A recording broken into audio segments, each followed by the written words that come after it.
Milani është hetur fuqishëm në merkato për zëvendësuesin e Reinders të transferuar te Manchester City.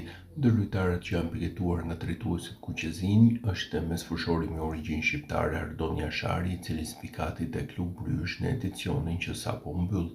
Në lidhje me cilësitë e Jasharit, foli dhe eksperti belg Vincenzo Solito, i cili në një prononcim të dhënë për Milanews.it deklaroi: "Më pëlqen, sigurisht, si të gjithë lojtarët e rinj dhe ata që vijnë nga ligat e vogla, ai është një lojtar që rrezikon. Më pëlqen si mesfushor sepse është i fortë dhe di si të futet në hapësira, di si ta mbrojë topin, luan si lojtar ekipi dhe mund të luajë si organizator. Ai di si të shënojë dhe ka një këmbë të majtë të mirë." 35 milionë euro.